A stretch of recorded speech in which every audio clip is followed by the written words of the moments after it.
বাংলা আমরা প্রাচীন আর মধ্যযুগ শেষ করেছিলাম সাহিত্যের।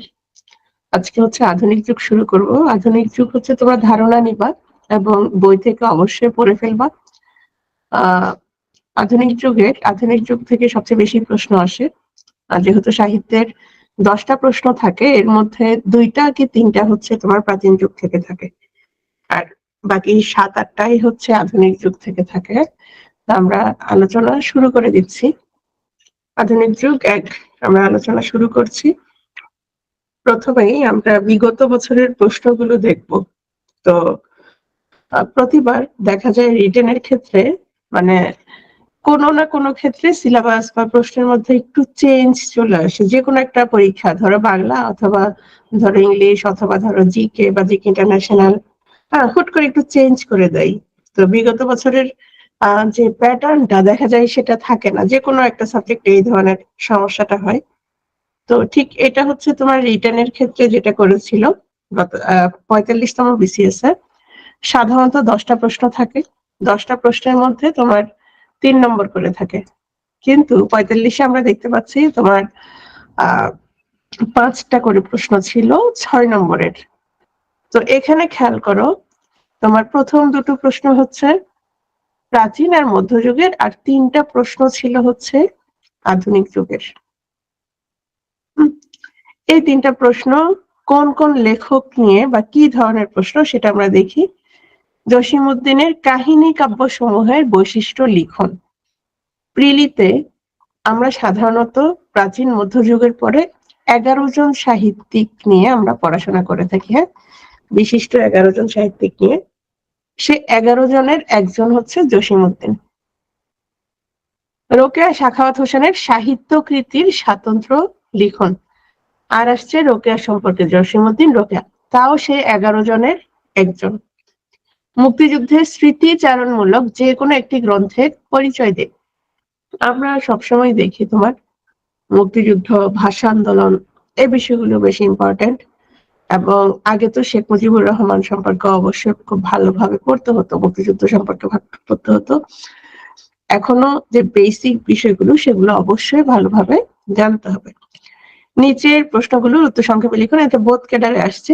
এখানে দেখো বাংলা সাহিত্যের ইতিহাসে চর্যাপদের প্রাচীন যুগ থেকে একটা প্রশ্ন ছিল। বিদ্রোহী কবিতায় পৌরাণিক অনুষঙ্গ, তাহলে আমরা এখানে দেখতে পাচ্ছি নজরুল থেকে 11 জনের একজন। কবর নাটকের মূল বক্তব্য, তাহলে আসছে মুনীর চৌধুরী থেকে আসলো। চতুর্দশ পদী কবিতার বৈশিষ্ট্য বর্ণনা করুন। আচ্ছা, একটা ছোট্ট কাজ করবো, সবাইকে বলে দেই। সেটা হচ্ছে অবশ্যই উপন্যাস, নাটক, হ্যাঁ, তারপর হচ্ছে তোমার পদ্য, গদ্য, প্রবন্ধ, এই বিষয়গুলো, অথবা ধরো গীতি কবিতা, হ্যাঁ, কোনটা কাকে বলে সংজ্ঞাগুলো একটু দেখে নিবে। ধরো উপন্যাস কাকে বলে এটা সবারই ধারণা আছে, আমরা সবাই জানি ছোট গল্প কাকে বলে। তারপরেও তুমি সংজ্ঞাটা পড়ে নিবা, দেখে নিবা সবাই। হ্যাঁ, বৈশিষ্ট্যগুলো দেখবা, যেমন মহাকাব্যের বৈশিষ্ট্য অনেক সময় আসে। এখানে আসছে চতুর্দশপদী কবিতার বৈশিষ্ট্য, আসতে পারে যে গীতি কবিতার বৈশিষ্ট্য আসতে পারে, বা প্রবন্ধ সম্পর্কে জানতে পারে। শামসুর রহমান রচিত স্বাধীনতা তুমি কবিতার মর্মার্থ লিখন। তাহলে এরপর মুনীর ছাড়াও আসলো কি 11 জনের বাহিরে আমরা দেখতে পাচ্ছি এখানে মুনীর চৌধুরী আর শামসুর রহমান নিয়ে আসলো। আগের প্রশ্নগুলো সবগুলো অবশ্যই বেশি বেশি সলভ করতে হবে। এরপর 44তমতে 10টা প্রশ্ন ছিল। এই 10টার মধ্যে চর্যাপদ, মহাকাব্য তোমার দুটো ছিল, প্রাচীন আর মধ্যযুগ। আচ্ছা, এই যে দেখো মহাকাব্যের বৈশিষ্ট্য আসছে 44-এ। তাহলে 44-এ মহাকাব্যের বৈশিষ্ট্য, আবার আমরা 45-এ দেখতে পাচ্ছি তোমার সনেটের বৈশিষ্ট্য। তাহলে তোমরা যেটা করবা সেটা হচ্ছে মহাকাব্যের বৈশিষ্ট্য অবশ্যই ভালোভাবে পড়ে যাবে। কবি বিহারীলাল চক্রবর্তীর বিশেষত্ব। মেঘনাদ বধ কাব্যের নায়ক কে ও কেন? তাহলে আমরা এটা দেখতে পাচ্ছি মাইকেল থেকে আসছে, তাই না? তার মানে 11 জনের একজন। তাহলে 11 জনের বাহিরে আমরা এখানে আবার দেখতে পাচ্ছি বিহারীলাল। বাংলা গদ্যের বিকাশে ফোর্ট উইলিয়াম কলেজের গুরুত্ব কতখানি? সবাই খেয়াল করো, 44-এর প্রশ্নগুলো অবশ্যই ভালোভাবে পড়বে। বাংলা গদ্যের বিকাশে ফোর্ট উইলিয়াম কলেজের গুরুত্ব। এখন আসো, আমরা একটু আগে খেয়াল করলাম তোমার 44-এ মহাকাব্যের বৈশিষ্ট্য ছিল। তো পরের বছর দিল তোমার সনেটের বৈশিষ্ট্য। এখানে বাংলা গদ্যের বিকাশে ফোর্ট উইলিয়াম কলেজের গুরুত্ব দিয়েছে, আবার তোমাকে একটু প্রশ্নটা ঘুরিয়েও আসতে পারে যে তোমার বিভিন্ন লেখক সম্পর্কে জানতে চাইতে পারে। হ্যাঁ, উইলিয়াম ক্যারি অথবা মৃত্যুঞ্জয় বিদ্যালঙ্কার, এভাবে ধরো কাছাকাছি প্রশ্ন থাকতে পারে। কাজী নজরুল ইসলামের ঋক্তের বেদন, যুগবাণী ও চক্রবাক কি জাতীয় গ্রন্থ? এই জাতীয় প্রশ্নগুলো কিন্তু বেশ সহজ, এখানে তোমাকে বেশি কিছু লিখতে হবে না, যেটুকু জানতে চাচ্ছ ওটুকু লিখলে কিন্তু তুমি ফুল মার্কস পাচ্ছ। কোনটা কি ধরনের রচনা, কোনটা তোমার উপন্যাস, কোনটা নাটক, হ্যাঁ কোনটা তোমার কবিতা। নারী জাগরণে বেগম রোকেয়ার অবদান আলোচনা করো। খেয়াল করো 44-এ রোকেয়া ছিল, আবার আমরা দেখতে পাচ্ছি 45-এও রোকেয়া আসছে। নাটকের মুনির চৌধুরীর পরিচয় দিন। আবার মুনির চৌধুরীর কবর সম্পর্কে আসছে কততে? তোমার 45-এ। তাহলে আমরা দেখতে পাচ্ছি 44-এ মুনির চৌধুরী আসছে, 45-এ আসছে কবর। তো রিসেন্টলি মানে যে পরীক্ষাগুলো হয়েছে তোমার 44, 45, 43, এই প্রশ্নগুলো তো পড়বা, পাশাপাশি মানে যে টপিকগুলো নিয়ে আসছে, যে লেখকদের নিয়ে আসছে, ওই লেখক সম্পর্কে আরো কিছু প্রশ্ন ধারণা ভালো করে নিয়ে যাবা।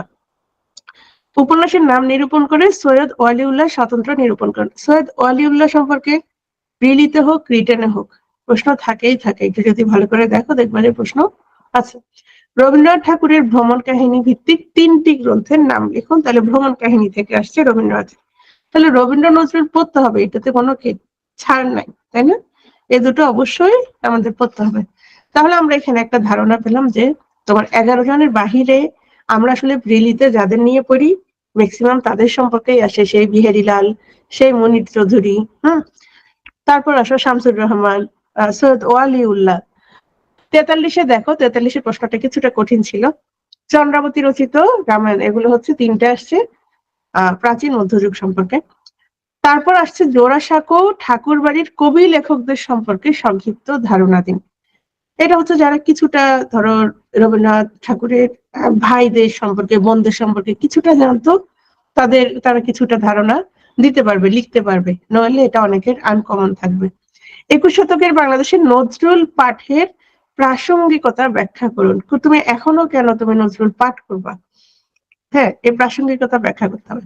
তাহলে নজরুল, রবি আসছে। পঞ্চপাণ্ডব, আমরা সাধারণত 11 জনের পরে প্রিলিতে পঞ্চপাণ্ডব পড়ি, তো পঞ্চপাণ্ডব সম্পর্কে একটু ধারণা নিতে হবে। বাংলাদেশের সাহিত্য সম্পর্কে আসছে বং থেকে বাংলা, শাহ আব্দুল করিমের গান আর শেখ মুজিবুর রহমান। এই তিনটি গ্রন্থের প্রকাশনা সম্পর্কিত তথ্য। এখানে দেখো মাইকেল অবশ্যই পড়বা, বিষাদ সিন্ধু। তাহলে আমরা দেখতে পাচ্ছি তোমার মীর মশাররফ হোসেন সম্পর্কে পড়তে হবে, যে 11 জনের মধ্যে রবীন্দ্রনাথ ঠাকুর, কাজী নজরুল 11 জনের মধ্যে এরা সবাই, রোকেয়া সাখাওয়াত 11 জনের মধ্যে, পথের পাঁচালী। তাহলে 11 জন ছাড়াও আমরা কি পড়ি? পঞ্চপাণ্ডব পড়ি। পঞ্চপাণ্ডবের পরে আমরা 3 বন্দ্যোপাধ্যায় দিয়ে অনেক সময় প্রিলিতে পড়া শুরু করি। তোমরাও এই রিটেনের জন্য এটাই তুমি এভাবেই পড়ে যাবা। প্রথমে 11 জন সম্পর্কে পড়বা, 11 জনের মধ্যে বিখ্যাত রচনাগুলো সম্পর্কে একটু বিস্তারিত পড়ে যেতে হবে। তারপর পঞ্চপাণ্ডবদের সম্পর্কে ধারণা, এর মধ্যে আবার জীবনানন্দ আর হচ্ছে বুদ্ধদেব বসু বেশি ইম্পর্টেন্ট। তারপর আসো 3 বন্দ্যোপাধ্যায় সম্পর্কে পড়তে হবে। তারপর পথের পাঁচালী, এই যে 3 বন্দ্যোপাধ্যায়। জসীমউদ্দিন আমরা দেখতে পেয়েছি জসীমউদ্দিনের পরেও প্রশ্ন আসছে 41-এর পরে, তাহলে 41-এ জসীমউদ্দিন আসছে, এর পরেও জসীমউদ্দিন আসছে। আবার দেখো উপন্যাসিক সৈয়দ ওয়ালিউল্লাহ, তাহলে এখানেও সৈয়দ ওয়ালিউল্লাহ আসছে, আবার আমরা দেখতে পেয়েছি 44-এ মনে হয়, তাই না? তাও কি সৈয়দ ওয়ালিউল্লাহ ছিল। মানে তুমি যদি দেখো কোন লেখকদের সম্পর্কে প্রশ্ন আসছে, তোমার অনেকটুকু ক্লিয়ার হয়ে যাবে যে কাদের সম্পর্কে আসলে ভালো করে পড়তে হবে। তারপর দেখো ঈশ্বরচন্দ্র, মাইকেল, মানে এরা আছেই আছে। এখানে আমরা আবার দেখতে পাচ্ছি শওকত ওসমান, রোকেয়া আমরা মোটামুটি প্রতিবার পেয়েছি, তাই না? তারপর জীবানন্দ দাশ, একটু আগে বললাম যে তুমি যখন পঞ্চপাণ্ডব পড়বা তার মধ্যে জীবানন্দ দাশ অবশ্যই কি আগে পড়তে হবে। সৈয়দ শামসুল হক, একই সাথে আবার কি শামসুর রহমান অবশ্যই পড়তে হবে। মধ্যযুগের রোমান্টিক আছে, এটা মধ্যযুগ থেকে। এগুলো 37-এ গুরু শালিকের ঘাড়ে রোমানে মাইকেল অবশ্যই পড়তে হবে, মাইকেল সম্পর্কে। ঈশ্বরচন্দ্র বিদ্যাসাগর অবশ্যই। ভোরের পাখি বিহারীলাল, দেখো 37-এ বিহারীলাল আসছে না, পরে আবার বিহারীলাল আসছে। ঈশ্বরচন্দ্র মানে প্রতিবার আসছে, বাংলা গদ্যের জনক। আর হচ্ছে মেঘনাদ বধ সম্পর্কে আসছে। সধবার একাদশী কি সার্থক প্রহসন? দীনবন্ধু মিত্র পড়ে যেতে হবে, প্রথম 11 জন। নারী জাগরণের অগ্রদূত বেগম রোকেয়া, মানে বেগম রোকেয়া প্রতিবার ছিল। যুগ সন্ধিক্ষণের কবি, আমরা প্রিলিতে পড়ি ওনার সম্পর্কে, ঈশ্বরচন্দ্র গুপ্ত। বালিকা বিদ্যালয়ের প্রতিষ্ঠাতা হিসাবে বিদ্যাসাগরের অবদান, আমরা কিন্তু তোমার প্রিলিত পড়ি যে তিনি বেথুন কলেজের প্রতিষ্ঠাতা ছিলেন, প্রতিষ্ঠাতা না আসলে ঠিক, তিনি সহযোগী ছিলেন। তো এখানে আমরা একটা ধারণা পেলাম আসলে কি কি পড়বো। তো তোমাদের বলি, প্রথমে হচ্ছে আমরা প্রাচীন আধুনিক যুগের বৈশিষ্ট্যগুলো আমরা ভালোভাবে জানবো, যে আধুনিক যুগ শুরু হলো, কেন এটাকে আধুনিক যুগ বলা হচ্ছে, প্রাচীন এবং মধ্যযুগের সাথে আধুনিক যুগের পার্থক্যগুলো কি, আধুনিক যুগের রচনাগুলো কেমন, এবং এই সময় যে তোমার গদ্যের যাত্রা শুরু হয়েছে, এই গদ্যের যাত্রা সম্পর্কে আমরা ভালোভাবে জানবো। গদ্যের যাত্রা কাদের মাধ্যমে শুরু হয়েছে, গদ্যের যাত্রা বিকাশে কে বা কোন প্রতিষ্ঠান বেশি ভূমিকা রেখেছে, এই বিষয়গুলো হচ্ছে প্রথমে প্রাথমিক আলোচনা। এগুলো থেকে আমরা দেখেছি ফোটোলিয়াম কলেজ নিয়ে প্রশ্ন এসেছে, তাহলে ফোটোলিয়াম কলেজ যদি প্রশ্ন থাকে, ফোটোলিয়াম কলেজের লেখকদের নিয়ে, তোমার যে পণ্ডিত যারা ছিলেন তাদের সম্পর্কে প্রশ্ন থাকতে পারে। এরপর কাদের নিয়ে পড়বো, এরপর হচ্ছে 11 জন সম্পর্কে পড়বো। সার্বিক একটা ধারণা নিয়ে যাবা। সার্বিক ধারণা যদি যখন থাকে, তখন তোমার প্রশ্নটা যেভাবেই আসুক না কেন তুমি লিখতে পারবা। অনেক সময় 43তম বিসিএস এর মতো একটু অন্যরকম প্রশ্ন থাকতে পারলেও তোমার কোনো সমস্যা হবে না, উতরে যেতে পারবা। আর আরেকটা বিষয় যেটা, সেটা হচ্ছে যেহেতু এতদিন দেখেছি 3 নম্বরের প্রশ্ন, আবার দেখলাম 6 নম্বরের প্রশ্ন, তো 6 নম্বরের জন্য তোমার কিছুটা বিস্তারিত লিখতে হবে, হতে পারে না, অবশ্যই লিখতে হবে। তাহলে সেভাবে প্রস্তুতি নিয়ে যেতে হবে। তবে তোমাদের সময়ে যে 6 নম্বরের থাকবে তা কিন্তু ঠিক নেই, 5 নম্বরেরও থাকতে পারে, মানে 5টা প্রশ্ন থাকতে পারে, আবার 10টাও থাকতে পারে 3 নম্বরের। প্রথমে আসে আধুনিক যুগের সূত্রপাত। আধুনিক যুগের সূত্রপাত সম্পর্কে মোটামুটি আমাদের সবার ধারণা আছে। তোমার 1801 সাল থেকেই হচ্ছে আমাদের আধুনিক যুগ যেটাকে আমরা বলি। তো এর আগ পর্যন্ত আমরা প্রাচীন এবং মধ্যযুগে দেখেছি পদ্য ছাড়া আমরা কিছুই দেখি নাই, মানে গদ্যে লেখা কোনো কিছুই হচ্ছে আমরা পাইনি। আমরা যে প্রাচীন এবং মধ্যযুগ সম্পর্কে পড়েছি সেখানে আমরা কোনো গদ্য পাইনি। তাহলে আধুনিক যুগের সূত্রটাই হচ্ছে তোমার গদ্য দিয়ে এই সময়ে তোমার গদ্যের বিকাশ লাভ করে, এবং আমরা সাহিত্যের নানা শাখা প্রশাখা বিকশিত হতে দেখি। হ্যাঁ, মধ্যযুগে তোমার আমরা যা যা পড়েছি, আমরা এখানে দেখতে পাচ্ছি নতুন করে তোমার নাটক বলো, উপন্যাস বলো, ছোট গল্প বলো, এবং কবিতার মধ্যে তোমার বিভিন্ন ধরনের কবিতা, হ্যাঁ, কিন্তু আমরা যেটা তোমার প্রাচীন এবং মধ্যযুগে সেটা পাইনি। এবং প্রাচীন মধ্যযুগে আমরা সবসময় দেখেছি ধর্ম, হ্যাঁ, দেবদেবী, এই বিষয়গুলো প্রাধান্য ছিল, কিন্তু আধুনিক যুগে এসে দেখি আমরা মানুষ প্রধান, মানবিকতা, দেশপ্রেম, এই বিষয়গুলো প্রধান। তো আমরা এখানে দেখতে পাচ্ছি আধুনিক যুগের সূত্রপাত সম্পর্কে তুমি ধারণা রাখবে, এবং এই সম্পর্কে প্রশ্ন থাকতে পারে। আধুনিক যুগের শুরু হচ্ছে ইংরেজদের আগমনের সঙ্গে জড়িত। তারা মূলত ধর্ম প্রচার এবং তোমার ব্যবসা, এই দুটো নিয়ে কাজ করতে গিয়ে আমাদের উপকার করে দিয়েছে, আমাদের গদ্যের যাত্রা বিকাশে ভূমিকা রেখেছে। আধুনিক যুগের শুরু 1800 সাল থেকে, তখন ফোর্ট উইলিয়াম কলেজ প্রতিষ্ঠা, আর 1801 সালে হচ্ছে তোমার ফোর্ট উইলিয়াম কলেজে বাংলা বিভাগ খোলা হয়, ছাপাখানার প্রচলন, বাঙালি তরুণদের ইংরেজি শিক্ষা গ্রহণ, এবং ইংরেজি শিক্ষা গ্রহণের কারণে তারা ইংরেজি সাহিত্যের বিভিন্ন রচনাগুলো সম্পর্কে জানতে পারে, এবং পরবর্তীতে তারা নিজেরাও কি সাহিত্য রচনা করতে পারে। ইয়ং বেঙ্গলের সৃষ্টি, পত্র পত্রিকা প্রকাশ, তারপর হচ্ছে নগর কেন্দ্রিক সভ্যতার চর্চায় বাঙালি জীবন হয়ে ওঠে গতিশীল, এবং এই গতি আধুনিক বাংলা সাহিত্য সৃষ্টিতে সহায়ক ভূমিকা পালন করে। তাহলে এই বিষয়গুলো আমরা দেখতে পাচ্ছি আধুনিক যুগের সূত্রপাতে ভূমিকা রাখছে। এরপর আসো, বাংলা সাহিত্যে আধুনিক যুগের পূর্বে গদ্যরীতির প্রচলন ছিল না, আমরা জানি। গদ্যের লিখিত রূপ চিঠিপত্র, দলিল দস্তাবেজ, বৈষ্ণব করচা এবং বিদেশি খ্রিস্টান কর্তৃক লিখিত ধর্ম বিষয়ক গ্রন্থের মধ্যে সীমাবদ্ধ ছিল গদ্য। কিন্তু আমরা প্রথম তোমার দেখতে পাচ্ছি যে ফোর্ট উইলিয়াম কলেজে যখন বাংলা বিভাগ খোলা হয়, সেখানে পণ্ডিতরা আস্তে আস্তে তোমার গদ্যে বিভিন্ন বই লিখতে শুরু করে। তো এখান থেকে বিভিন্ন প্রশ্ন থাকতে পারে। অথবা আধুনিক যুগের বৈশিষ্ট্যগুলো কেমন ছিল, প্রথমত এখানে অনেক বেশি জীবনমুখী এবং মানবিকতা সম্পন্ন ছিল। তারপর জীবনের দুঃখ দুর্দশা, হতাশা, শূন্যতা, সুখ স্বপ্নেতে বর্ণিত হতো। কিন্তু আমরা মধ্যযুগে দেখতাম সেখানে মূলত দেবদেবী আদেশ করতো এবং তাদের গুণগান প্রচার করতে হতো বেশি, এবং দেবদেবী মানে দেবদেবী বা ধর্ম বিষয়ক তোমার সাহিত্য ছিল প্রধান। সমাজের নিচু স্তরের লোকজন এতে নায়ক হতে পারে, যেখানে আমরা দেখতাম আগে শুধু দেবদেবী নায়ক হতে পারত। যেখানে পূর্বের সাহিত্য সমাজের কেন্দ্রে বসবাসকারী অভিজাত সম্প্রদায়ের কোনো ব্যক্তি শুধু নায়ক হতো। কিন্তু আমরা এই যে তোমার বিভিন্ন উপন্যাস পড়ি, হ্যাঁ, তোমার মানিকের উপন্যাসগুলো যখন পড়বা দেখবে এখানে একদম কি সমাজের নিচু স্তরের যে লোকজন তারাও এখানে নায়ক। তারপর আসো, গদ্যের পাশাপাশি বৈচিত্র্যময় মৌলিক সাহিত্য আধুনিক যুগে আধুনিক সাহিত্যের অন্যতম লক্ষণ। তাহলে এই বিষয়টা অবশ্যই উল্লেখ করতে হবে, মৌলিক সাহিত্যের কথা। কারণ আগের সাহিত্যগুলো বেশিরভাগ কি ছিল মধ্যযুগের, তোমার অনুবাদ সাহিত্য ছিল। এটা ব্যক্তি স্বাতন্ত্র্যবাদ, দেশপ্রেম, জাতীয়তাবোধ আধুনিক সাহিত্যে রূপায়িত হয়েছে। তারপর আসো যুগ সন্ধিক্ষণ। যুগ সন্ধিক্ষণ সম্পর্কে আমরা অনেক বলেছি। যুগ সন্ধিক্ষণ হচ্ছে দুই যুগের মিলন। এই 1760 থেকে 1860, 100 বছর। এই 100 বছরের যে বৈশিষ্ট্যগুলো, এগুলো হচ্ছে যুগ সন্ধিক্ষণের কারণ। এই সময় কি তোমার মধ্যযুগের শেষ, আবার আধুনিক যুগের শুরু। এই 100 বছরকে বলা হচ্ছে তোমার যুগ সন্ধিক্ষণ, এবং এই যুগ সন্ধিক্ষণের লেখক হচ্ছেন তোমার ঈশ্বরচন্দ্র গুপ্ত, যার মধ্যে আধুনিকতার বৈশিষ্ট্য বিদ্যমান, আবার মধ্যযুগের বৈশিষ্ট্য বিদ্যমান। তাহলে ঈশ্বরচন্দ্র গুপ্ত সম্পর্কে আমরা না বলি, তিনি কিন্তু সংবাদ প্রভাকর, যেটা হচ্ছে বাংলার প্রথম দৈনিক। প্রথমে সাপ্তাহিক ছিল, পরে হচ্ছে মাসে তোমার সপ্তাহে 2 বার, এবং পরবর্তীতে হচ্ছে দৈনিক সংবাদপত্র হিসেবে প্রকাশিত হয়।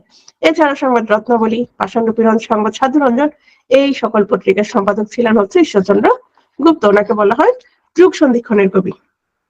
এবং ওনার রচনায় আমরা নবীন এবং প্রবীণ দুই ধারারই সমাবেশ পাচ্ছি। আমরা এখানে সমাবেশ ঘটেছিলাম, দুই যুগের বৈশিষ্ট্য থাকার কারণে ওনাকে আমরা বলি যুগ সন্ধিক্ষণের কবি। এখন আসো প্রশ্নগুলো কিরকম হতে পারে, মানে আমরা যে 2-3টা স্লাইড দেখলাম আধুনিক যুগের সূত্রপাত এবং বৈশিষ্ট্য সম্পর্কে, এবং আসছে কিনা, হ্যাঁ এই প্রশ্নগুলো বিভিন্ন সময় আসছে। যেমন দেখো, মধ্যযুগের সাহিত্যের সঙ্গে আধুনিক যুগের সাহিত্যের মৌলিক পার্থক্য, মানে প্রশ্নগুলো কিভাবে আসতে পারে দেখো। আবার বাংলা সাহিত্যের প্রাচীন যুগ, মধ্যযুগ, আধুনিক যুগের সাহিত্যের মৌলিক পার্থক্য লিখুন। তাহলে তোমার 3টা যুগের যে বৈশিষ্ট্য, সেই বৈশিষ্ট্য যদি জানা থাকে, তোমার 3টা আসুক, 2টো আসুক, একটা সম্পর্কে আসুক, কোনো সমস্যা হবে না। তা আমরা মোটামুটি প্রাচীন, মধ্যযুগ এবং আধুনিক যুগের বৈশিষ্ট্যগুলো সম্পর্কে মোটামুটি আমাদের যেহেতু ধারণা অলরেডি হয়েছে, অনেকবার আমরা পড়েছি, তাহলে আশা করি এগুলো নিয়ে সমস্যা হবে না। যেমন মধ্যযুগ আর আধুনিক যুগ, মধ্যযুগে কি ছিল তোমার ধর্ম মুখ্য ছিল, মানুষ বা ব্যক্তি ছিল গৌণ, এবং তোমার দেবদেবী ছিল, দেবদেবীর প্রাধান্য ছিল, দেবদেবীর স্তুতি নির্ভর ছিল, তাদের গুণগান গাইতে হতো, সমাজে তাদের গুণকীর্তন তোমার প্রসার করতে হতো। আর এটি ছিল একমুখী অনুবাদ এবং অনুকরণমূলক সাহিত্য। মঙ্গল কাব্য একজন লিখতেছে, ধরো চণ্ডী মঙ্গল কাব্য, বাকিরাও লেখা শুরু করেছে। অন্নদা মঙ্গল কাব্য, সরি তোমার হচ্ছে মনসা মঙ্গল কাব্য, একজন লিখেছে, সবাই লেখা শুরু করেছে, মানে নতুনত্ব নাই। এগুলো হচ্ছে অনুবাদ এবং অনুকরণমূলক সাহিত্য। একজন লিখছে, আমিও কি লিখবো। আধুনিক যুগে মানুষ মুখ্য হয় এবং মানবতাই হলো একমাত্র কাম্য। এই যুগে সাহিত্য অনেক বেশি জীবনমুখী এবং মানবিকতা সম্পন্ন। এগুলো অলরেডি আমরা পড়েছি। তাহলে এই বিষয় এভাবে প্রশ্ন থাকতে পারে।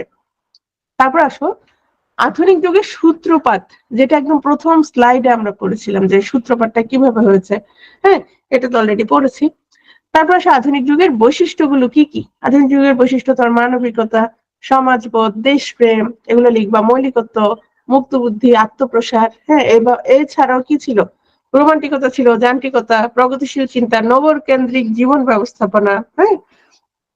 আর এছাড়াও তোমার আরো কিছু বৈশিষ্ট্য, যেমন এই সময় আমরা দেখতে পাচ্ছি আধুনিক যুগের যে বৈশিষ্ট্যগুলোর মধ্যে গদ্য সাহিত্যের উদ্ভব, সাময়িক পত্রের আবির্ভাব, নাট্য সাহিত্যের জন্ম, প্রবন্ধ সাহিত্যের জন্ম এবং ছোট গল্পের জন্ম। আমি একদম প্রথমেই যেটা বলেছিলাম, এই সময় আমরা সাহিত্যের বিভিন্ন ধারা বিকশিত হতে দেখি, যেটা আমরা প্রাচীন এবং মধ্যযুগে পাইনি। এগুলো অবশ্যই মনে রাখতে হবে যদি আসে বৈশিষ্ট্য।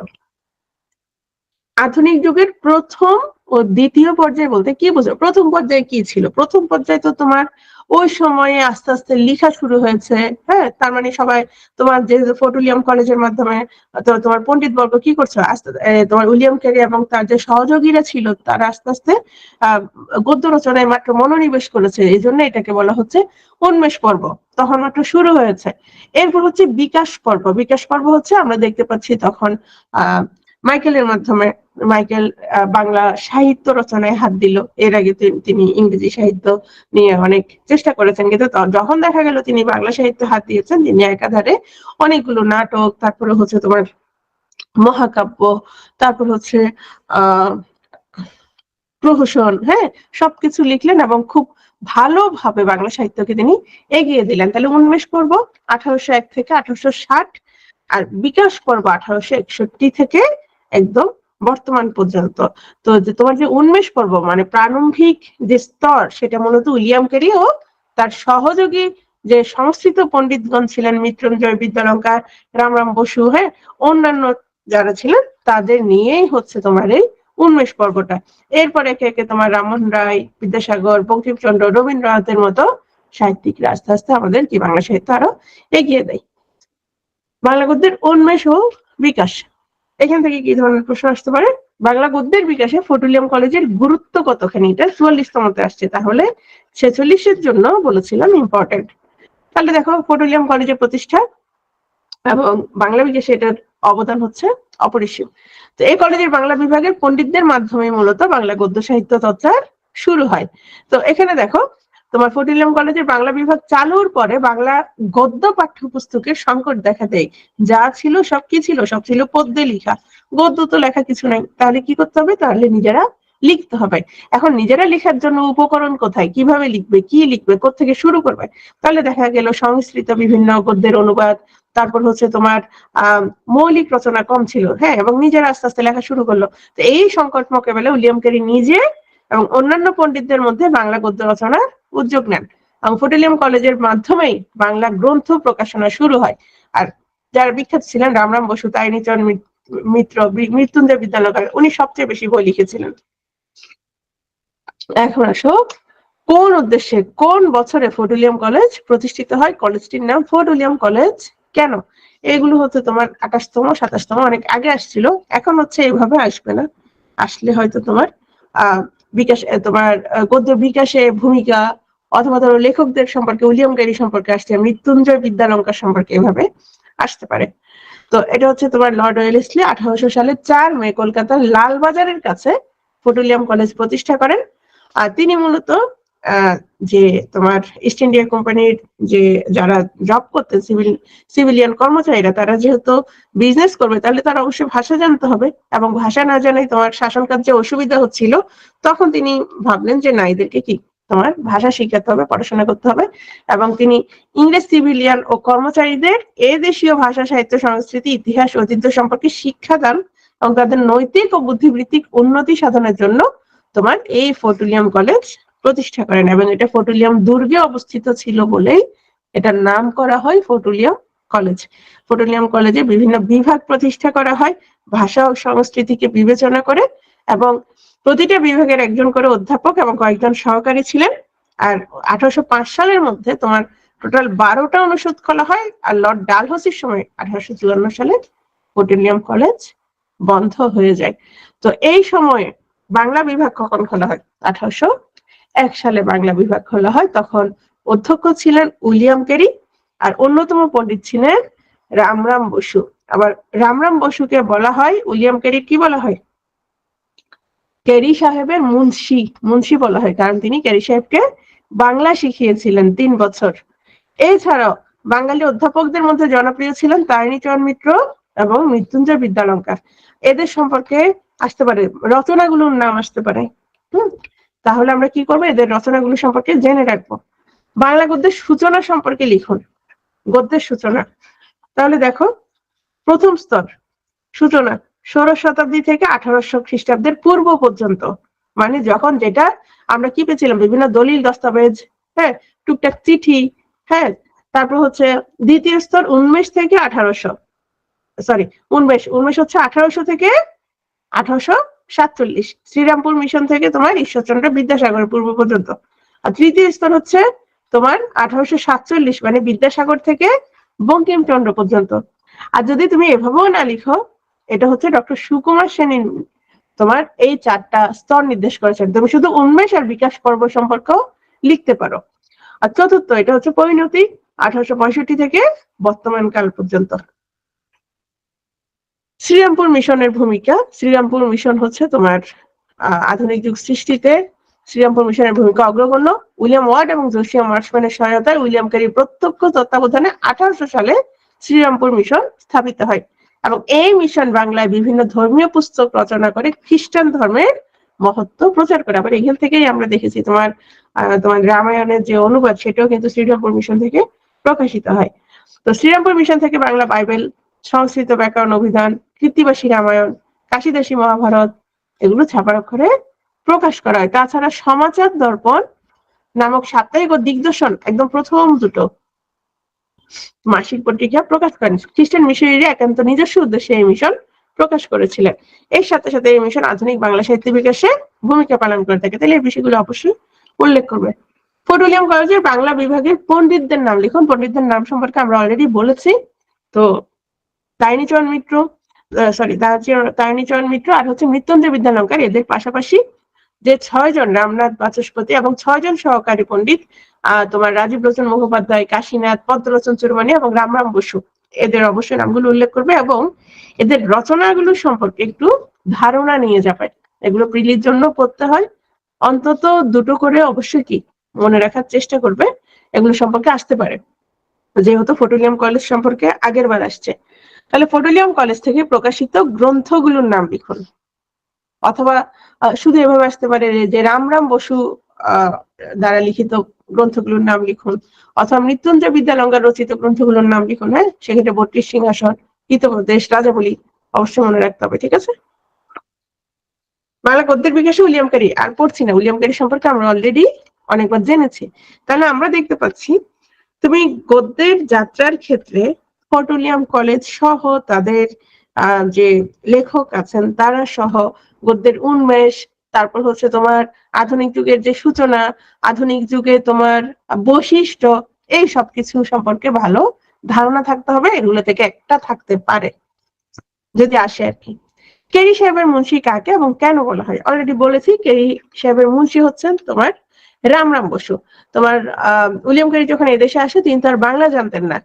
1793 সালে যখন তিনি এদেশে আসে, এরপর হচ্ছে আরো 3 কি 4 বছর হচ্ছে তিনি বাংলা শিখেন এবং এই বাংলা শেখানোর জন্যই হচ্ছে রামরাম বসুকে মুন্সি হিসেবে নিযুক্ত করেন। মুন্সি হচ্ছে ফার্সি শব্দ, এটার অর্থ হচ্ছে শিক্ষিত লোক, পণ্ডিত, করণিক। হ্যাঁ, তো এই ওনাকে বলা হতো মুন্সি, ক্যারি সাহেবের মুন্সি রামরাম বসু, মনে রাখতে হবে। যুগ সন্ধিক্ষণ এবং ঈশ্বরচন্দ্র গুপ্ত অলরেডি অনেকবার পড়েছি, আর লাগবে না, দেখে নিব অবশ্যই।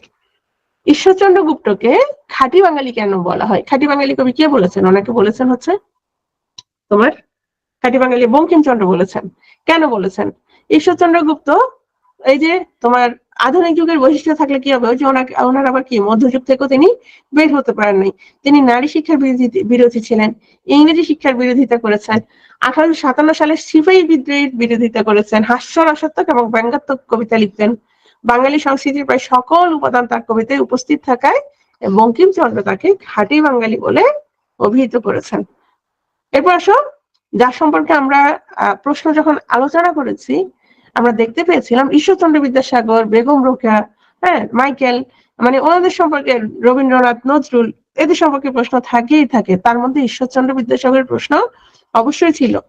তো ওনার যে প্রশ্নগুলো কি ধরনের থাকতে পারে এবং যত ধরনের প্রশ্ন থাকতে পারে মোটামুটি সবগুলো স্লাইডে নিয়ে আসা হয়েছে, অনেক প্রশ্ন। ঈশ্বরচন্দ্র বিদ্যাসাগরের 3টি মৌলিক রচনার নাম লিখুন। তাই এটা সহজ, 3টি মৌলিক রচনা, যেহেতু 3 নম্বরের প্রশ্ন, মানে 3টা মৌলিক রচনার তুমি নাম লিখলেই হবে, একদম 3 নম্বর। তো প্রথমে আসো মৌলিক রচনা। প্রভাবতী সম্ভাষণ সম্পর্কে অবশ্যই লিখতে হবে। প্রভাবতী হচ্ছে ওনার বন্ধুর মেয়ে। এই মেয়েটা যখন তোমার মারা যায়, এটা ওনার খুব কাছের ছিল, খুব আদর করতেন, কারণ সেই সময় ঈশ্বরচন্দ্র বিদ্যাসাগর মানে খুব বিপর্যস্ত ছিলেন। তিনি বিধবা বিবাহ নিয়ে লিখছিলেন, বহু বিবাহর বিরুদ্ধে লিখছিলেন। হ্যাঁ, তো সেই সময় এই বাচ্চাটার কাছে তিনি খুব ভালো লাগতো, তাকে খুব আদর করতো, কিন্তু এই বাচ্চাটা যখন অসুস্থ ছিল তাকে পানি দিতে বারণ করা হয়েছিল। তো সে যখন মারা যায় তখন তিনি খুব কষ্ট পেয়েছিলেন। তো এই প্রভাবতীকে নিয়ে তিনি যে গদ্য প্রথম মৌলিক গ্রন্থ এবং শোকগাথা লিখেছিলেন সেটা হচ্ছে প্রভাবতী সম্ভাষণ। তো এটার নামটা অবশ্যই লিখতে হবে মৌলিক গ্রন্থের নাম চাইলে। এবং বন্ধুর বালিকা কন্যা প্রভাবতীর মৃত্যু শোকে তিনি এটা রচনা করেন, বাংলা সাহিত্যের প্রথম মৌলিক গ্রন্থ ও শোকগাথা। তাহলে একটা গেল। ব্যাকরণ কৌমুদী, এগুলো হচ্ছে সব মৌলিক রচনা। ওনার কিছু অনুদিত রচনা আছে। মৌলিক রচনা যেহেতু 40তমতে আসছে, তোমার অনুদিত রচনা যেগুলো সেগুলো সম্পর্কে হচ্ছে তোমার অবশ্যই জানতে হবে। ঠিক আছে, আমি উল্টাপাল্টা কি লিখছি। আচ্ছা, অনুদিত রচনাগুলো সম্পর্কে আমরা জানবো। তাহলে দেখো, মৌলিক রচনা আর কি কি? সংস্কৃত ভাষা, সংস্কৃত সাহিত্য বিষয়ক প্রস্তাব, বিধবা বিবাহ প্রচলিত হওয়া উচিত কিনা এ বিষয়ে প্রস্তাব। এখন আসো, এগুলো কিন্তু ওনার সবগুলো আবার ওনার নিজের নামে প্রকাশিত হয়নি, এগুলো তোমার ছদ্ম নামে প্রকাশিত হয়েছিল, যেগুলো বিধবা বিবাহ, বহু বিবাহ সম্পর্কে যেগুলো তিনি লিখেছিলেন। শব্দ মঞ্জুরি, বহু বিবাহ রহিত হওয়া উচিত কিনা, নিষ্কৃতি লাভের প্রয়াস, জীবন চরিত, এগুলো হচ্ছে ওনার মৌলিক রচনা। তিনি প্রথম বাংলা লিপি সংস্কার করে যুক্তিগ্রাহ্য সহজ পাঠ্য করে তোলেন এবং বাংলা গদ্যের প্রথম সার্থক রূপকার হচ্ছে তিনি, এবং তিনি প্রথম জ্যোতি ও ছেদ চিহ্নের তোমার প্রচলন ঘটান।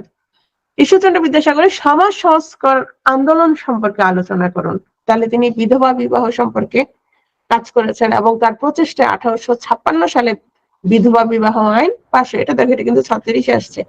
তিনি নিজের পুত্র নারায়ণের সঙ্গে ভবসুন্দরী নামক এক বিধবার বিবাহ দেন। প্রথমে কিন্তু ওনার নিজের ছেলেকে দিয়েছেন এরকম না, প্রথমে মেবি ওনার বন্ধুর ছেলের বিয়ে হয়েছিল, পরবর্তীতে নিজের ছেলেকেও একজন বিধবাকে বিয়ে করেন। বাল্যবিবাহ নির্মূল করার জন্য তিনি নিরলস সংগ্রাম করে সফল হন এবং 1807 খ্রিস্টাব্দে সরকার একটি আইন পাশ করে মেয়েদের বিবাহের বয়স কম পক্ষে 10 বছর ধার্য করে। কি ভয়াবহ, চিন্তা করো। আচ্ছা, তো এটা হচ্ছে বাল্যবিবাহ, হচ্ছে বহু বিবাহ। সে সময় হিন্দু সমাজে বহু বিবাহ প্রথার প্রচলন ছিল। তো এই প্রথা বন্ধ করার উদ্দেশ্যে সরকারের কাছে তিনি আবেদন করেন, কিন্তু 1857 সালে মহাবিদ্রোহের পর ব্রিটিশ সরকার দেশের ধর্মীয় সামাজিক বিষয়ে হস্তক্ষেপ না করায় তা বাস্তবায়িত হয়নি। এছাড়া বিদ্যাসাগর সে যুগের কলিন্য প্রথা, গঙ্গায় সন্তান বিসর্জন প্রথা, জাতিভেদ প্রথা ও কুষ্ঠরোগীকে হত্যা প্রথার বিরুদ্ধে সোচ্চার ছিলেন। তাহলে সমাজ সংস্কার আন্দোলনের ক্ষেত্রে আমরা আগে মেইন যে বিষয়গুলো, প্রধান যে বিষয়গুলো, বিধবা বিবাহ, বাল্য বিবাহ, বহু বিবাহ, এই তিনটা প্রথমে উল্লেখ করে এই বাকিগুলো আমরা উল্লেখ করব। এটা আসছে 36-এ। আবার অন্যভাবেও আসে যে তোমার সমাজ সংস্কার এবং সাহিত্য রচনা, এই দুটোর মধ্যে তিনি কোনটাতে বেশি গুরুত্বপূর্ণ ভূমিকা পালন করেন, এই ধরনের প্রশ্ন থাকে। ঈশ্বরচন্দ্র বিদ্যাসাগরের প্রকৃত নাম কি? প্রকৃত নাম হচ্ছে ঈশ্বরচন্দ্র বন্দ্যোপাধ্যায়। কোন প্রতিষ্ঠান থেকে তিনি বিদ্যাসাগর উপাধি লাভ করেন? এগুলো হচ্ছে ছোট প্রশ্ন, যেগুলো 3 নম্বরের প্রশ্ন থাকে সেগুলো। তাহলে এগুলো তো অবশ্যই পারো। ঈশ্বরচন্দ্র বিদ্যাসাগরের নাম হচ্ছে ঈশ্বরচন্দ্র বন্দ্যোপাধ্যায়। আবার তিনি স্বাক্ষর করতেন হচ্ছে শর্মা নামে, ঈশ্বরচন্দ্র শর্মা। 1839 সালের 22 এপ্রিল হিন্দু ল কমিটির পরীক্ষায় ঈশ্বরচন্দ্র কৃতিত্বের স্বাক্ষর রাখেন এবং এই জন্য তোমার 16 মে ল কমিটির কাছ থেকে প্রশংসাপত্র পেয়েছিলেন। সেটাতে প্রথম তার নামের সঙ্গে বিদ্যাসাগর উপাধি ব্যবহার করা হয়। সংস্কৃত কলেজে 12 বছর 5 মাস অধ্যয়ন শেষে অপর একটি প্রশংসাপত্র লাভ করেন 1841 সালের 10 ডিসেম্বরে। সেখানেও তোমার দেবনাগরী হরফে যে এই সংস্কৃত প্রশংসাপত্রে কলেজের অধ্যাপকগণ ঈশ্বরচন্দ্রকে বিদ্যাসাগর নামে অভিহিত করে। এটা 34-এ আসছে। বাংলা গদ্যের জনককে? ঈশ্বরচন্দ্র বিদ্যাসাগর। তাহলে এরপর ঈশ্বরচন্দ্র বিদ্যাসাগরকে কেন বাংলা গদ্যের জনক বলা হয়? কিভাবে, কত ভাবে আসতে পারে? বাংলা গদ্যের জনক কাকে বলা হয়? বাংলা গদ্যে তিনি কি সংযোজন করেন? তাহলে কেন বাংলা গদ্যের জনক বলা হচ্ছে? কারণ বাংলা গদ্য ভাষার যে আড়ষ্টতা ছিল সেটা তিনি দূর করে সেখানে তিনি প্রাঞ্জলতা নিয়ে এসেছে, প্রাণের সঞ্চার করেছে, এবং তিনি গদ্যের প্রথম অভ্যন্তরীণ যে শৃঙ্খলা সেটা তিনি নিয়ে আসেন। হ্যাঁ, এই যে তোমার জ্যোতি ছেদ চিহ্নের যে প্রচলন, তো এটার মাধ্যমে তিনি কি নিয়ে আসেন? অভ্যন্তরীণ শৃঙ্খলা আনেন। বাংলা বর্ণমালা, স্বরবর্ণ, ব্যঞ্জন বর্ণ, এগুলোর অবস্থানে যে বিশৃঙ্খলা ছিল বিদ্যাসাগর দূর করলে সেটার শৃঙ্খলা আনেন। তাহলে দেখো, বাংলা বানানো তিনি শৃঙ্খলা আনেন। জ্যোতি চিহ্নের ব্যবহার ছিল না, তিনি ইংরেজির অনুকরণে দাড়ি কমা, সেমিকলন, প্রশ্নবোধক চিহ্ন, ড্যাশ, হাইফেন এগুলোর ব্যবহার করেন। বাক্যে ক্রিয়া কর্ম কর্তা কোথায় কিভাবে বসবে সেটা তিনি যেভাবে লিখেছেন সবাই সেটা অনুসরণ করেছেন। এসবের মধ্য দিয়ে বাংলা গদ্য ভাষাকে একটি সুশৃঙ্খল রূপ দেন, যার ফলে তার বাংলা গদ্য হয়ে ওঠে শৈলী সম্পন্ন। এইসব কারণে রবীন্দ্রনাথ বলেছেন, বিদ্যাসাগর বাংলা গদ্য ভাষার উশৃঙ্খল জনতাকে সুবিভক্ত, সুবিন্যস্ত, সুপরিচ্ছন্ন, সুসংহত করিয়া তাকে সহজ গতি ও কর্মকুশলতা দান করেছেন। তাহলে কেন বাংলা গদ্যের জনক বলা হচ্ছে? বাংলা গদ্যের জন্য তিনি কি কি কাজ করেছেন সেগুলো অবশ্যই লিখবে। শুধু জ্যোতিবাচ্ছেদ চিহ্নের প্রচলন ছাড়াও আরো যা যা আমরা এখানে উল্লেখ করেছি সবকিছু অবশ্যই লিখতে হবে। আর 6 নম্বরের বললে তো অবশ্যই বিস্তারিত লিখতে হবে। বালিকা বিদ্যালয়ের প্রতিষ্ঠাতা হিসেবে বিদ্যাসাগরের অবদান, এটা 31-এ আসছে। আবার আমরাও মনে হয় এর মধ্যে দেখেছি, তাই না? তাহলে দেখো, বাংলা নারী শিক্ষা প্রসারে ঈশ্বরচন্দ্র বিদ্যাসাগর গুরুত্বপূর্ণ ভূমিকা পালন করেন। তিনি এলিয়ট বেথুন উদ্যোগী হয়ে, এটা হচ্ছে বিটন আর কি, উদ্যোগী হয়ে বাংলায় হিন্দু বালিকা বিদ্যালয় প্রতিষ্ঠা করেন। বর্তমানে বেথুন স্কুল নামে সেটা পরিচিত। এটি ভারতের প্রথম ভারতীয় বালিকা বিদ্যালয়। 1857 সালে হ্যালিডে বাংলায় ছোট লাট হয়ে আসলে তার সহযোগিতায় বিদ্যাসাগর নদিয়া, বর্ধমান, হুগলি, মেদিনীপুর জেলায় 35টি বালিকা বিদ্যালয় প্রতিষ্ঠা করেন। তাহলে আমরা দেখতে পাচ্ছি তিনি প্রচুর বালিকা বিদ্যালয় প্রতিষ্ঠা করেন। পরবর্তীকালে নিজস্ব এলাকায় একের পর এক বিদ্যালয় প্রতিষ্ঠা করেন। 1864 সালে বাংলায় বালিকা বিদ্যালয়ের সংখ্যা দাঁড়ায় 228টি। এসব বিদ্যালয়ের জন্য মাসিক খরচ ছিল 1845 টাকা। একটু দেখে নিবা, চোখ বুলাই নিবা এগুলা। ধারাবাহিক তদবিরের ফলে সরকারি স্কুলগুলোর কিছু আর্থিক ব্যয়ভার বহন করতে রাজি হয়। এরপর কলকাতায় 1872 খ্রিস্টাব্দে মেট্রোপলিটন ইনস্টিটিউশন, যেটা বর্তমানে বিদ্যাসাগর কলেজ নামে পরিচিত, তিনি এটা ছাড়াও মায়ের স্মৃতি রক্ষার উদ্দেশ্যে তিনি নিজ গ্রাম বীর সিং এ ভগবতী বিদ্যালয় প্রতিষ্ঠা করেন। তাহলে এগুলো সবগুলো হচ্ছে বালিকা বিদ্যালয় প্রতিষ্ঠার ক্ষেত্রে ওনার যে অবদান সেগুলো। সাহিত্যকর্ম, সমাজকর্ম, এই দুটোর মধ্যে কোনটির জন্য বিদ্যাসাগর অধিক সুপরিচিত? তিনি কিন্তু সমাজকর্মের জন্যই বেশি সুপরিচিত। ধরো বিদ্যাসাগরকে অনেকেই চিনে, কিন্তু তার একটা সাহিত্যকর্মের নাম যদি তুমি জিজ্ঞেস করো সেটা হয়তো সে জানে না। কিন্তু সে সমাজকর্মের কারণে, তোমার বহু বিবাহ কিংবা ধরো বিধবা বিবাহ, এই বিষয়গুলোর কারণে ওনাকে সবাই চিনে। তাহলে তুমি যদি তোমার অভিমত ব্যক্ত করতে যাও, তুমি যে কোনো একটা তুমি অবশ্যই ব্যক্ত করতে পারো। এই ক্ষেত্রে অবশ্যই সমাজকর্মটার, তোমার নিচ থেকে যদি বলো, অবশ্যই সমাজকর্মটার কথা উল্লেখ করতে হবে, অথবা দুটোর কথাই বলতে পারো। কারণ সাহিত্যকর্ম, সমাজকর্ম দুটোর জন্যই তিনি পরিচিত। কারণ হচ্ছে তিনি যে সাহিত্যগুলো রচনা করেছেন এগুলোর মধ্যে তিনি সমাজকর্মের জন্য অনেক বেশি সাহিত্য রচনা করেছেন। তোমার ব্যাকরণ বলো, হ্যাঁ, বাচ্চাদের জন্য তোমার বর্ণমালার বই বলো, কিংবা বহু বিবাহ রহিতকরণের জন্য বলো, বিধবা বিবাহের জন্য বলো, সবকিছুর জন্যই ওনার যে এই সমাজকর্মগুলোর জন্যই মূলত ওনার এই সাহিত্যকর্ম, তাই না? তাহলে দেখো, ঈশ্বরচন্দ্র বিদ্যাসাগর বাংলা গদ্য ভাষার জড়তা, আড়ষ্টতা দূর করে এতে প্রাণ সঞ্চার করেন। আচ্ছা, তিনি বাংলা গদ্যের শৃঙ্খলা আনেন। ওকে, তারপর আসো, আমি এগুলো পড়ছি না, আমি এখানে চলে যাই। নারী শিক্ষার প্রসার, বিধবা বিবাহ প্রচলন, কুলীনদের বহু বিবাহ বন্ধ সহ নানাবিধ সমাজ সংস্কারমূলক কাজ করেছেন তিনি।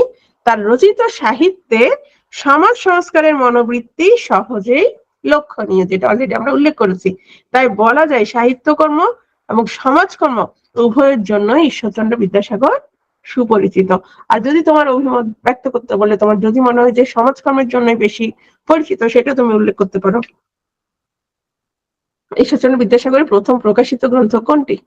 এটি কত সালে প্রকাশিত হয়? প্রথম প্রকাশিত গ্রন্থ হচ্ছে বেতাল পঞ্চবিংশতি, যেটাতে তিনি জ্যোতিচ্ছেদ চিহ্নের প্রচলন ঘটান। এটা একটা অনুদিত গ্রন্থ।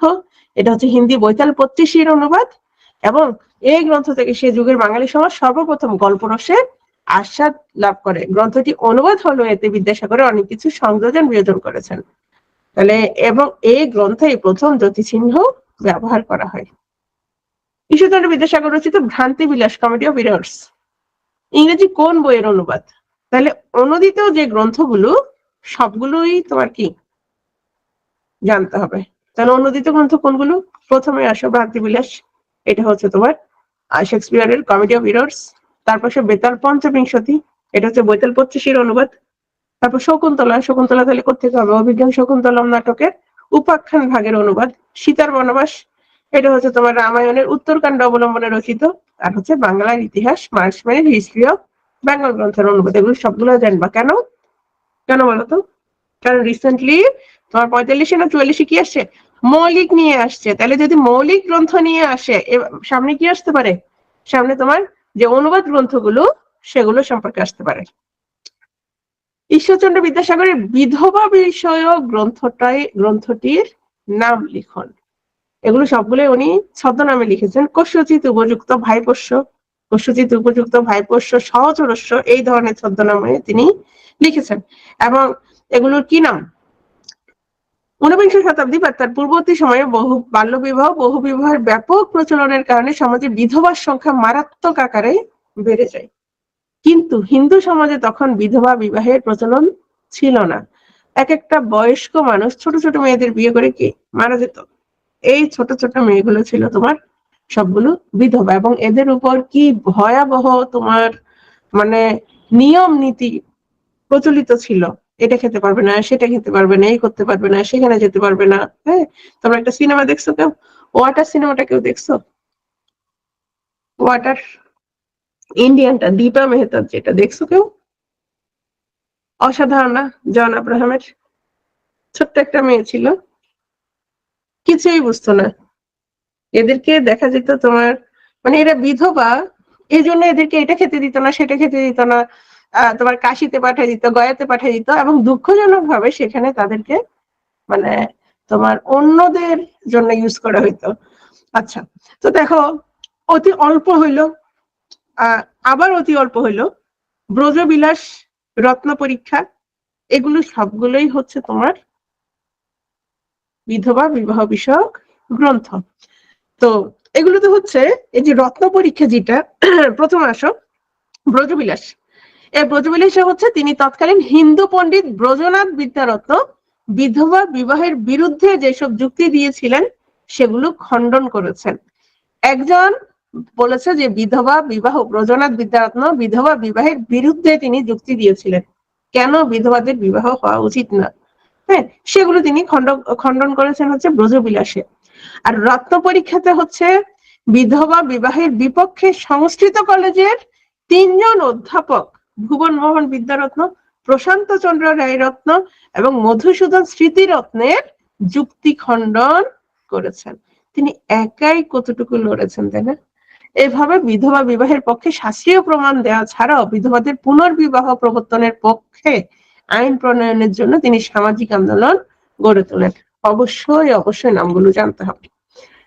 বাংলা গদ্য বিকাশে ঈশ্বরচন্দ্র বিদ্যাসাগরের ভূমিকা লিখুন। আমরা অলরেডি অনেকবার পড়েছি, তারপর আরেকবার বলি। 12টি বিরাম চিহ্নের প্রচলন, তৎসম শব্দ থেকে অধিক সংখ্যক শব্দ চয়ন করে বাংলা সাহিত্যে প্রমিত সাধু ভাষায় রীতির প্রচলন, বাংলা গদ্যের ছন্দবোধ আবিষ্কার করে গদ্যকে নতুন আঙ্গিকে রূপদান, বাংলা গদ্যকে সমৃদ্ধ করতে তিনি প্রবাদ প্রবচনের সুষ্ঠু ব্যবহার করেছেন। সর্বোপরি বাংলা গদ্য সাহিত্যে সুশৃঙ্খল উপস্থাপন, চমৎকার ভাষা শৈলীর মাধ্যমে তিনি গদ্য বিকাশে গুরুত্বপূর্ণ ভূমিকা রাখেন। বিধবা বিবাহ প্রচলনে বিদ্যাসাগরের ভূমিকা, আচ্ছা এটা আমরা না পড়ি, তোমরা বিধবা বিবাহ সম্পর্কে যে বইগুলো সেগুলো অবশ্যই জানবা। এটা ছাড়াও এই তথ্যটা, এইটুকু তথ্য উল্লেখ করতে পারো, যেমন 1856 সালে 26শে জুলাই হচ্ছে বিধবা বিবাহ আইন পাশ হয়, এবং 1856 সালে 7 ডিসেম্বর, জুলাইয়ের পরে তোমার ডিসেম্বরে কলকাতার রাজকৃষ্ণ বন্দ্যোপাধ্যায়ের সিমুলিয়া তোমার জায়গাটার নাম, এই বাড়িতে প্রথম বিধবা বিবাহ হয় শ্রীশচন্দ্র বিদ্যারত্নের সাথে কালীমতী দেবীর, এবং এই বিয়ের যাবতীয় খরচ বহন করে বিদ্যাসাগর, এবং পরবর্তীতে 1870 সালে তার পুত্র নারায়ণ বন্দ্যোপাধ্যায়কে ভবসুন্দরী দেবী নামে এক বিধবার সাথে বিয়ে দিয়ে নিজে এই আইনের বাস্তবায়ন করেছেন। ঈশ্বরচন্দ্র বিদ্যাসাগরের শিক্ষা সংস্কার সম্পর্কে, আচ্ছা এটা একটু চোখ বুলাই নিবা জাস্ট। আসলে এই প্রশ্নগুলো, এই ধরনের প্রশ্ন তোমার রিসেন্টলি আসতে দেখা যায়নি, তারপরও জেনে নিবা, যেহেতু বর্তমানে আমাদের যে শিক্ষা দীক্ষার যে অবস্থা, কিছুটা দেখো। যেমন বর্ণ বৈষম্য দূরকরণ, তোমার আগে পূর্বে কেবল ব্রাহ্মণ এবং বৌদ্ধ সন্তানরাই সংস্কৃত কলেজে ভর্তি হতে পারত, তিনি এই প্রথা বাতিল করে সকল বর্ণের হিন্দু ছাত্রদের জন্য ভর্তির ব্যবস্থা করেন। অধ্যাপকদের হাজিরা, আগে হাজিরা সম্পর্কে কোনো নিয়ম নীতি ছিল না, তিনি সেটা প্রবর্তন করেন। ছুটির নিয়ম হচ্ছে তোমার বিভিন্ন তিথি এবং শুভ দিন অনুসারে ছুটি দেওয়া হতো, তিনি এই প্রথা বাতিল করে রবিবার ছুটির নিয়ম করেন। তারপর হচ্ছে পাঠ্যক্রমের পরিবর্তন, তিনি সংস্কৃত কলেজে ইংরেজি শিক্ষাকে বাধ্যতামূলক করেন। যুগের থেকে অনেক অনেক বেশি এগিয়ে থাকা একজন মানুষ তিনি ছিলেন। মিলের তর্কশাস্ত্র এবং পাশ্চাত্য গণিত শাস্ত্র চর্চার ব্যবস্থা করেন। এগুলো হচ্ছে সব নিয়ম নীতি। হ্যাঁ, সংস্কৃত কলেজের সংস্কারের ক্ষেত্রে শিক্ষার প্রসার, আমরা অলরেডি বলেছি তিনি অনেক বেশি কি তোমার স্কুল কলেজ স্থাপন করেন নারী শিক্ষার জন্য, গ্রামে বিদ্যালয় স্থাপন করেন, মডেল স্কুল স্থাপন করেন। বাংলার বিভিন্ন জেলায় 20টি মডেল স্কুল স্থাপন করেন, যার কয়েকটি নিজ ব্যয়ে চালাতেন। এবং তার অন্যতম শ্রেষ্ঠ কীর্তি হলো মেট্রোপলিটন ইনস্টিটিউশন, যেটা হচ্ছে বিদ্যাসাগর কলেজ নামে বর্তমানে পরিচিত। নারী শিক্ষার প্রসার, এটা তো অলরেডি বলেছি। ঈশ্বরচন্দ্র বিদ্যাসাগর বাংলা গদ্যের প্রথম যথার্থ শিল্পী। এই প্রশ্নটা অবশ্যই পড়ে যাবে। হ্যাঁ, আপনার মতামত লিখুন। অলরেডি যা যা পড়েছি এটা অলরেডি অনেকবার পড়ে ফেলেছি আমরা অলরেডি। ওনার তোমার এই যে বেতাল পঞ্চবিংশতি গ্রন্থে তিনি যে জ্যোতিচিহ্নের প্রচলন করেছেন, এটা সম্পর্কে তোমার এখানে গুছিয়ে লিখতে হবে। বিদ্যাসাগর প্রভাবতী সম্ভাষণ গ্রন্থের উপজীব্যকে অলরেডি অনেকবার বলেছি, তাই না? এটা হচ্ছে ওনার বন্ধুর মেয়ে, বিদ্যাসাগর বন্ধুর রাজশিষ্ট বন্দ্যোপাধ্যায়ের ছোট মেয়ে। বিদ্যাসাগর তাকে আদর করতেন। এই মেয়েটি কঠিন অসুখে অবহেলায় মারা গেলে বিদ্যাসাগর মানসিকভাবে প্রচন্ড কষ্ট পান এবং সেটাকে কেন্দ্র করেই প্রভাবতী সম্ভাষণ এই গ্রন্থটা তিনি লিখেছেন। আচ্ছা, এতটুকু হচ্ছে তোমার বিদ্যাসাগর সম্পর্কে মোটামুটি মানে যতটুকু ধারণা নিতে হবে, ধারণা নেওয়ার দরকার, মোটামুটি সবকিছু স্লাইডে চলে এসেছে। তোমরা একটু ভালোভাবে দেখে নিবা, বারবার লিখতে হবে, প্র্যাকটিস করতে হবে, এটার কোনো বিকল্প নাই। আর সবাইকে বলেছি অফলাইনে অবশ্যই পরীক্ষা দেওয়ার ব্যবস্থা করতে হবে, বাসায় টাইম ধরে ঘড়ি ধরে লেখার চেষ্টা করতে হবে। বঙ্কিমচন্দ্র সম্পর্কে আমরা যে প্রশ্নগুলো অলরেডি দেখেছি, প্রশ্নগুলো অ্যানালাইসিস করেছি গত কয়েক বছরের, প্রশ্ন কম আসছে। একটা দুটো প্রশ্ন থাকে কিন্তু খুব কম। তো তারপরেও জেনে নিতে হবে ওনার সম্পর্কে যদি আসে, ওনার উপন্যাসগুলো সম্পর্কে আসতে পারে। তো প্রথমে আসে বঙ্কিমচন্দ্র চট্টোপাধ্যায়কে বাংলা উপন্যাসের জনক বলা হয় কেন?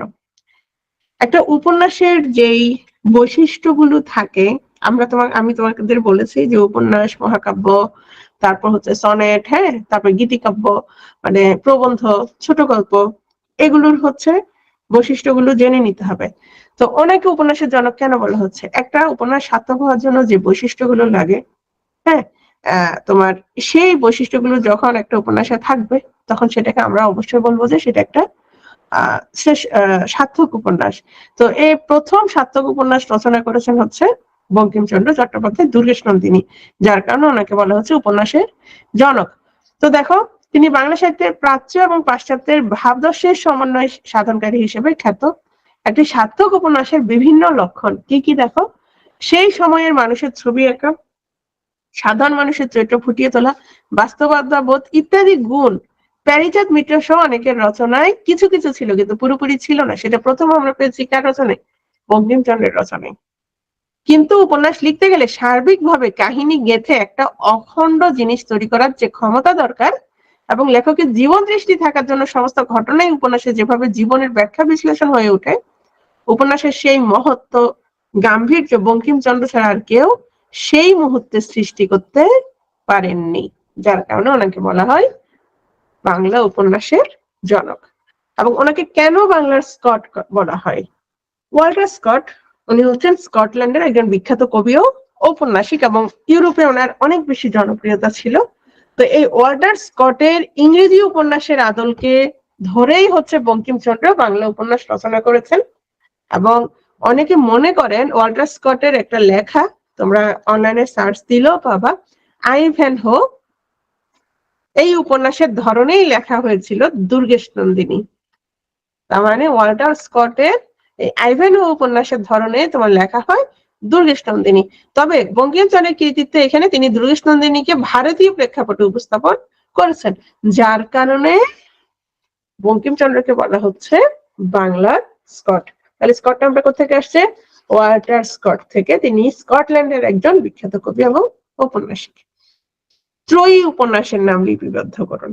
ওনার ত্রয়ী উপন্যাসগুলো কি কি? আনন্দমঠ, দেবী চৌধুরানী, সীতারাম।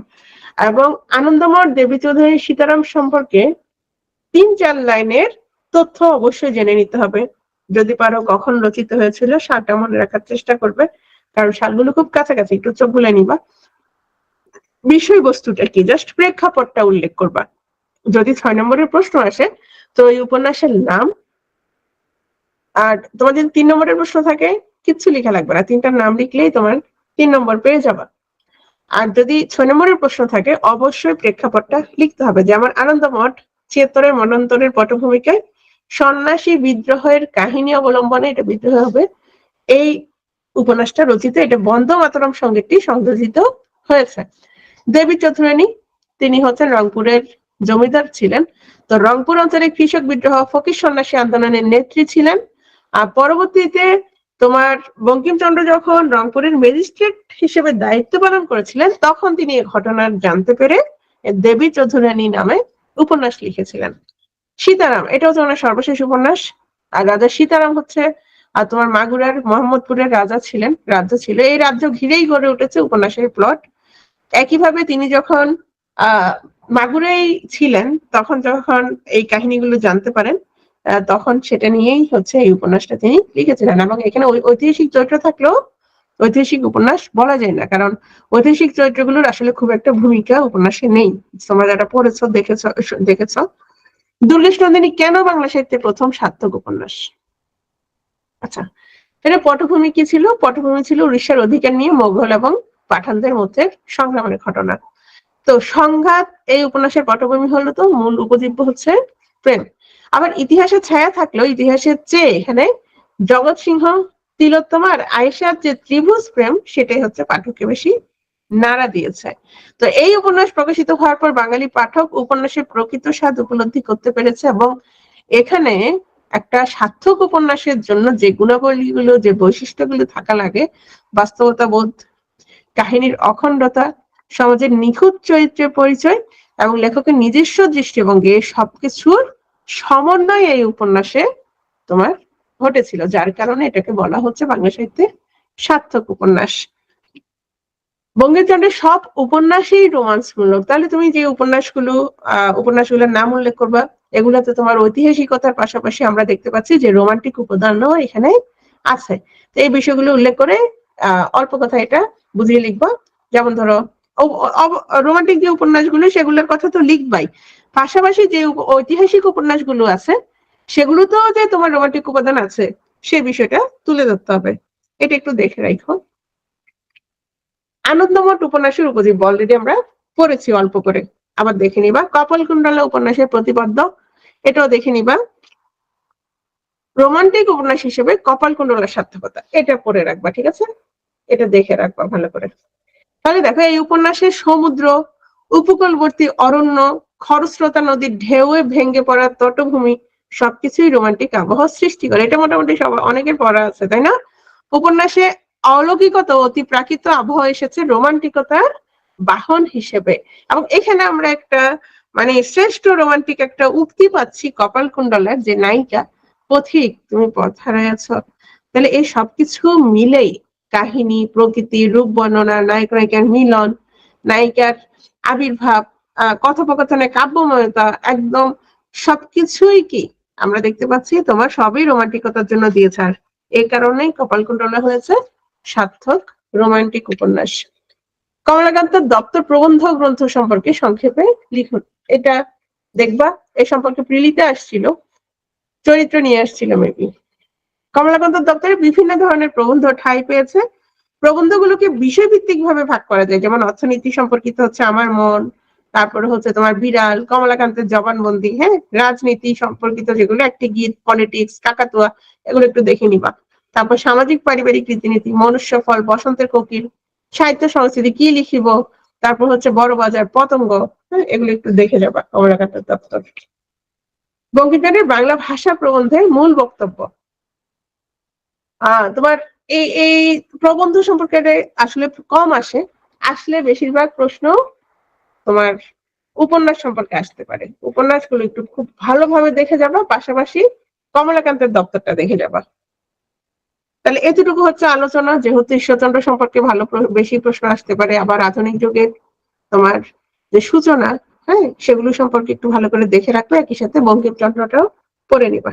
ঠিক আছে, এতটুকু হচ্ছে আজকে থাক তাহলে। ঠিক আছে, আল্লাহ হাফেজ তাহলে।